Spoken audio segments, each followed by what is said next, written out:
don't know if you were listening to what Tom and I were talking about. I can relate to some of that. Durr's got jacks now. It looks like Garrett's going to do something. He just calls with ace, queen, and diamonds. Some, like, mind that hack is surprising. Type shit to, keep it interesting. It only kind of works. What's the biggest game you usually play? Maybe he wants to bring some of those guys in the blind with his hand. Usually, I'm not saying this is the case, but I've watched Garrett navigate when he's up against a really creative, solid action player. He will navigate differently through the hand than he will somebody. Yep, and how about hand, top? big hand. Well, top set for Durr, and Durr's going to check in. Garrett's got the gutter and the backdoor nut flush draw here. So Tom Dwan's going to slow play. And it's possible that Garrett might bluff across multiple streets here. Remember, Garrett just called pre-flop. Let's see what Durr's going to do. There's a call. Where if we see some diamond here on the turn. Oh, the turn's a king! Oh, my God. The turn's a king, and Garrett makes the hidden nuts here. Durr with Jack, and he can't really be scared of King. No 3-bet pre-flop, and you wouldn't even think Garrett has ace-queen here. Just a run good continues. 5,000 here from This might be where Garrett. Durr is going to make a move, too. I'm sure he had planned on check raising at some point, but now he's just going to call. Yeah. Woo-wee, two of the guys who like to put the most money in the pot possible, and they have the hands to do it with, yet here we are. Only 2 bets post-flop so far with these hands, which feels odd. We could be like all in already, almost. Feels like it. There's such strong hands here. Maybe not all in, but we could be in a huge pot, which is almost certainly going to get all in by the river. Somehow, there's a good chance the river's going to be pretty big, though. Yeah, you would expect. Look at these hands. Look at these hands. Look at Tom Dwan's hand. This is the more interesting line so far. Garrett feels pretty standard with everything he's doing. Mm-hmm. Dwan check calling the flop starts us on a cascade of, now it's really hard not to look super strong when you spring the trap, right? Exactly. So we talked about this on our podcast at length. This has to be employing some form of balance. We think if Dwan was against a player like Mickey, who's in this game, or at least was in one of these games, he's probably not going to go for the balance. He's going to go for how can I maximize value against this guy. Right. But Garrett is too good. He has to stay balanced. And he's going to check some garbage. He's going to check some draws. He's going to check some super strong hands and call with them. And top set is the one that apparently he chose as at least a few of the combos of top set. Makes sense. It blocks a lot of Garrett's potential value that could actually call bet. So that's what he's doing, I guess. Yeah. If you're playing up against really good players who are paying attention, you have to be balanced for real. And you don't have to be perfectly balanced, but you have to have some very strong hands in your checking range and even some very strong hands in your check calling range. Some of the time. Dwan has picked this time to have top set in there. It's working out great for him so far that he's only put in 6K post flop. Sure, but probably the river's going to be like fireworks upon fireworks, right? Yeah, that's true, but it's an exponential thing, so he might save a little bit this way. It's true. That's not his goal, obviously. His goal is balance, but sometimes it manifests as saving money against the nuts. Of course. And maybe that's what he's doing. And on the turn, he ends up in the spot where, like we said, he starts this cascade effect where now anytime he raises, it's going to look super strong or takes an aggressive action. So I don't know if you can raise the turn with this line as Dwan. Maybe you can. Obviously, it wouldn't work out this time. But no. Garrett might be forced to call with some hands, like King Queen. He might be forced to call with. King Queen, King Jack. I don't know what he's doing with King 10. Probably calling. Jack 10, I'm not sure either. I think he probably is going to call all his 2 pair plus hands. Probably. And then 1 pair of hands that have got draws going with the 2, mostly King Queen. I think a check raise is going to get a fair amount of value. It's interesting that he doesn't check raise this. I think he should be check raising a fair amount on the turn since he chose not to do it on the flop. But sometimes, once again, you've got to keep going down that garden path of I have some super strong hands in my check calling range, even on the turn. Not very often. You shouldn't do this very often, but you can do it a little bit against the really good players who are paying attention. Right. And to be clear, we don't know how Dwan is balancing. We don't know if it's combinatorial. We don't know if it's the time on his clock or whatever he's using to balance is telling him it's check call mode for top set here, and it turns out to be a great time for it. So congratulations, Tom. I mean, it's you like did it again. In both cases, it's almost like he can see the cards, right? Yeah. Because like in the first one, I think Garrett's probably calling a check raise on the flop, but Garrett has ace high and is really hoping Dwan just folds, and Right. Dwan just calls and keeps Garrett like fully engaged in the hand, fully like participating in the hand. And then the turn when Garrett makes the nuts, Tom somehow isn't all in right now. With the not that they necessarily be all in, but he makes it 16. Garrett makes it 45. Dwan has to call, right? And then here we go. And maybe even Dwan's like, no, he probably just calls. You should probably just call your family and tell them about the great deal you just got on Nitrogen Sports when you use the link in our pinned tweet, because you got access to the Poker Guys monthly tournament. Tell your sister, tell your brother, tell your kids, tell your wife. Tell your cousin. Don't tell your cousin. Your cousin's not good enough to hear about this. Wow. Yeah. Immediate family only. Yeah, Jerry from Minnesota? No, not that guy. He doesn't deserve it. It's honest. But you deserve to use the link in our pinned tweet. We'll see you there for some great overlays. Jerry from Minnesota, you needed to hear that. He has outs. And the river's a jack. So Tom Dwan makes quads here. He now has the best hand.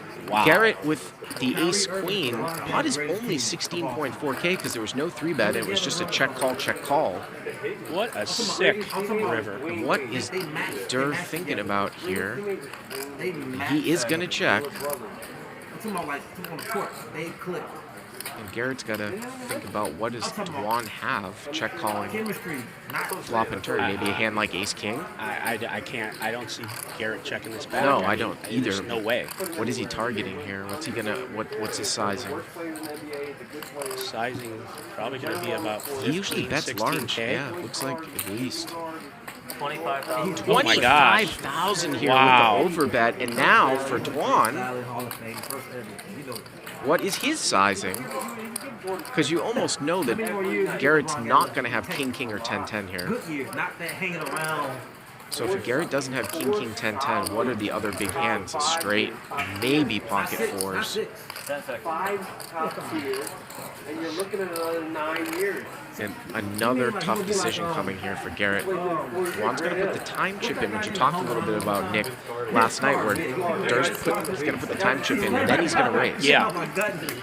Yeah, I always see that as a huge sign of strength. I think, personally speaking, you got to make that raising decision before you put the time chip in. I don't know. That's how I see it. Again, this is a single raise pot. Garrett flatted in the field. Durr check called the flop, check called the turn, and he's made quads on the river. He's checked the river, and Garrett is Does bet. he make a massive overbet? Massive overbet. That's what's coming. Trying to get a read here. He's got those 5K chips out. No defense, though. He held up the score. I think the bigger he goes, the better chance he has of getting called.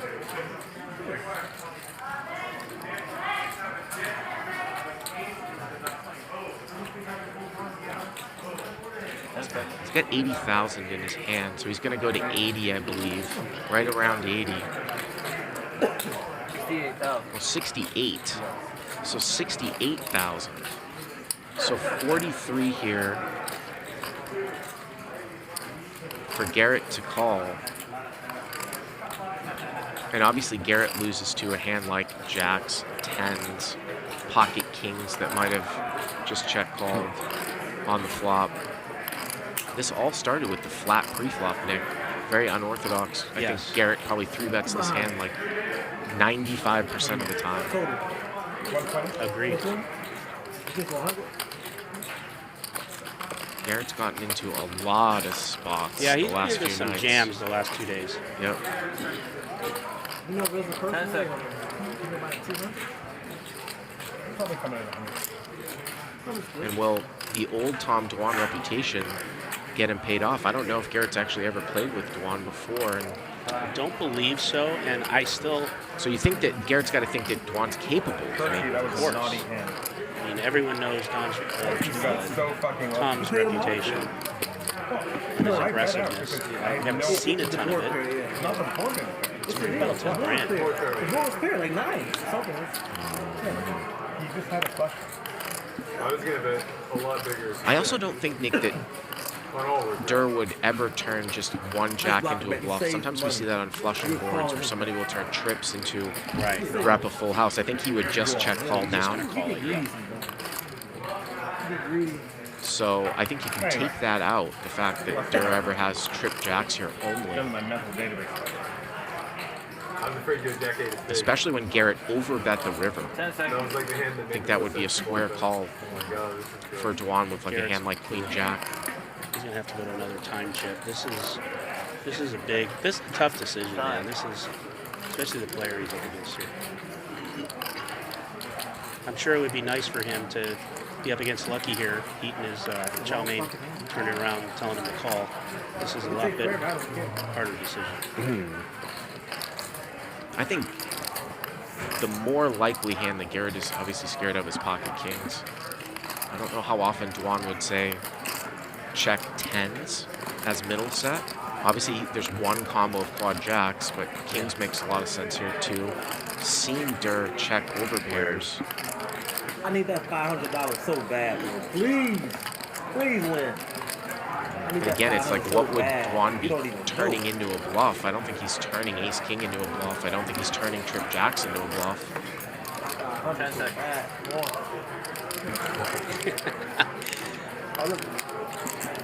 Garrett legitimately is stumped. I don't know what to do. I thought I was going to do something right there, actually, and now I'm not so sure again. I owe you 2 of these? Just toggling back and forth for You're sure. into your third one, actually. Another hand Okay, too got it. that Dur could have that might be played this way is king jack. Take them Also, out. I here. don't need to use them. Borrow one. I don't use these. I promise you. I'm at the internet. Like, I was like about to put no more money in. I was like right there. Then now I'm like trying to convince myself of a reason to put a few more bucks in here. Still leaning against it. I don't know. It's just so strong when Dur check raises the overbet by Garrett. He bet 25K into 15. I think That's Garrett's going to interesting. talk himself into letting this go. 10 seconds.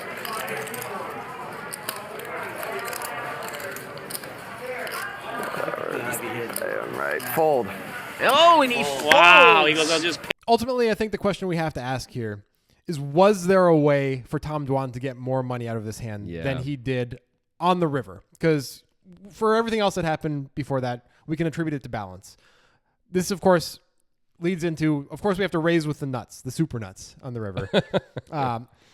Could he have led bigger than 25K and got called? Maybe, but would you ever actually lead bigger than 25K? I mean, what an absurd decision that would be to do that, especially when you block the jack. Like, there's no jack that Garrett can have, so he can't have king jack. He can't have jack 10. He's got to have 10-10 or 4-4 or ace queen to even consider calling this a huge lead. And even then, he might find some folds, not with like 10-10. But ace queen, I don't know what ace queen's going to do. It found a fold here. Yeah. I don't think we can make an absurd lead. No. I just don't think we can. If we want to play a really big pot, now that we see the hands that were Tom Dwan, we have to go back in time, use that Harry Potter watch that Hermione did in the fourth one, fifth one, the one that Curion directed, where she's taking all the classes and because she's got that cool time travel device. Fascinating stuff. You can be putting up pictures of anyway, Harry Potter. So go back in time though to the turn and or the flop and put more money in that. And like by then, so that way the pot is bigger, so then everything's exponentially bigger on the river. That's the only way to do it, clearly, because Garrett found a fold anyway. Right. It seems like we said, whenever you spring the trappist Dwan, especially now that we're this strong, it was going to look super strong, especially when Garrett makes it 25K over in the 16K pot. Like, that's a huge deal here. If Garrett makes it 10K and Dwan raises, I think Garrett has to call with his hand. I think Garrett's calling if Dwan bets almost pot. If Garrett bets 15 into 16-4, Dwan makes it 65, I think Garrett's going to have to call. I really do. But 25K that one's closer, but I still think he's going to find it. I think he's going to just feel forced to call, though. But when he bets 25K, he's announcing, I'm super polarized. I'm very strong, or I have an insta fold. So if you have an easy call, like you've been showing, you have a made hand, there's no reason ever to turn that into a bluff against me because I'm too strong. Right. Or so weak it doesn't matter. Yeah. So Garrett's 25K, it really limits his range to he doesn't really even have trips in his range. We discovered on our podcast because there's no single jack he would bet on the turn, right? We don't think so. We just don't think he's betting ace jack on the turn when the king comes. Dwan's already check called. That king hits enough of Dwan's range that you're either a bet is either going to lose Tom Dwan when you're way ahead of him, or Tom Dwan's taking the lead and you're just putting money in behind. Why would you do that? Seems like an obvious So check. what that ends up being is that when Garrett bets 25K after this line, is that this is the worst hand by rank that he shows up with. It's crazy because crazy. he doesn't have queen 9 in his range pre-flop. No. So we can't include that. The other hands that he would do this with are 4s full plus, right? I think so. 4s full, 10s full, jacks full 10s, and jacks full kings. Yep. Those seem like and maybe he can have the tiniest bit of king. Maybe the tiniest bit. Yeah, which is obviously also a much better hand than this. Yes, of course. Yeah, this is the worst hand. This also blocks ace queen, although ace queen really can't be here for Tom. No, Tom Dwan never has ace queen. Let's talk about Dwan's value range here. Good. It's harder to come up with a bluff range than a value range, but his value range is obviously quads, kings full, and king jack, and that's it. We think when Garrett bets 25K on the river taking this line, Dwan is not raising even 10-10. No. We think he's just going to call because jack 10, king jack are both so obvious. And they make so perfect easy. sense for Garrett. Yeah, and if Garrett ends up having pocket 4s or ace queen and we call, we're like, we could have gotten value out of that. But maybe. Oh yeah, right. Maybe not. We maybe couldn't not. have. Yeah, but this makes you even feel better about like a call here when you see Right. something. Garrett's capable of this kind of a fold. We tried to come up with what bluffs Dwan might have, and we man. came up with like queen jack, which there's two combos of queen jack suited. Probably available. king 10 suited is a better Maybe one. king 10 suited. Yeah, queen jack you'd expect to bet the flop a lot more frequently as Dwan. Yeah. So maybe the one combo of king 10 suited or two combos. Two excuse me, combos, yeah. of king 10 suited could be there as bluffs. Either way, trying to figure out Tom Dwan's value bet range and bluff range is not really the point that you should be doing as Garrett. You should just be using distribution at this point, right? Well, I mean, we do want to figure out like what his ratio of bluffs to value would be. Okay, And the one thing that matters is there's so little value for Tom to have based on taking this line. Like it's king, jack, jack. He's almost always showing strength before the river with one of it's those like hands. one combo total, but it's also Yeah. like one combo total of bluffs. Yeah, maybe two. Maybe two. Who knows? But ultimately, if we don't think Tom is way over bluffing or way over valuing, which Yeah. I think Tom Dwan is the type of guy who's probably not, Agreed. then we just use distribution, right? Yes. And this is the worst hand in our distribution. This is the worst hand by rank, and we don't block anything we want to block. Yeah. As we always like to say, ace jack is going to be a better call here. Trips is a better call than a straight in this spot. Although we would not have ace jack because of the turn. We can't have it. It's true. But if somehow we show up with that, which Yeah. we can't, it's a better call. Yes. We don't really have any, as you said, trip jacks here. No, we don't. So it's much better and much worse only. Yeah. I don't know what we do with 4s full, but I think this hand is an obvious fold. I don't know either. I guess we're always calling with 10s. We probably have to call with 4s too, because otherwise we're folding too much of our value range because we have more combos of ace queen than we do the other things. Yeah, that might be true. That might be true. But king jack and jack 10, we also get those in there. Yeah, but king jack and jack 10, like king jack is the nuts, right? Or no, it's not the nuts, but it's the side we block king. There's only one combo of it. It's so strong. Jack 10 also very, very strong. Those are like insta calls. Yeah, those are calls. 10s But is maybe a you're call. right. Maybe 4s is a maybe. This fours is a fold. maybe. This is a fold. Yeah, 4s is one pip up from this hand in terms of rank, and yeah, maybe we have to fold that too. You're right. Yeah, but I think this is a good fold by Garrett. I do too. I still give him credit in real time to actually make this fold against a guy like Dwan, who I don't know if this is even true, but certainly has had a bluffy image in his life. Yes, he has. So I don't know if he still is super bluffy, but he was at one point. Who will ever forget the classic confrontation against Phil Ivey with the 7-8 of spades? Right. And he put in $130,000 on the river or something like that. Like it's easy to remember that stuff, but Garrett finds the right fold. Okay, let's see about this strangely played hand, especially mostly just by Tom Dwan. Yeah, and come how on. the solver feels about this. Back to the flop. It definitely wants Dwan to bet most of the time, but it's it's okay with the check. 23% of the time, it's okay to check. Yeah, which makes sense. It's top set. It's fine. Got to keep your knives, under your hood once in a while. Yeah, I love to have my knives under my hood. Garrett almost always is supposed to bet this hand. That makes perfect sense. Sure. Now, once Dwan does check, the solver does want him to check raise 90% of the time. Yeah, well, But sure. still, there's 10% where he can call. So Okay. here we are. We're at our 10%. Yep.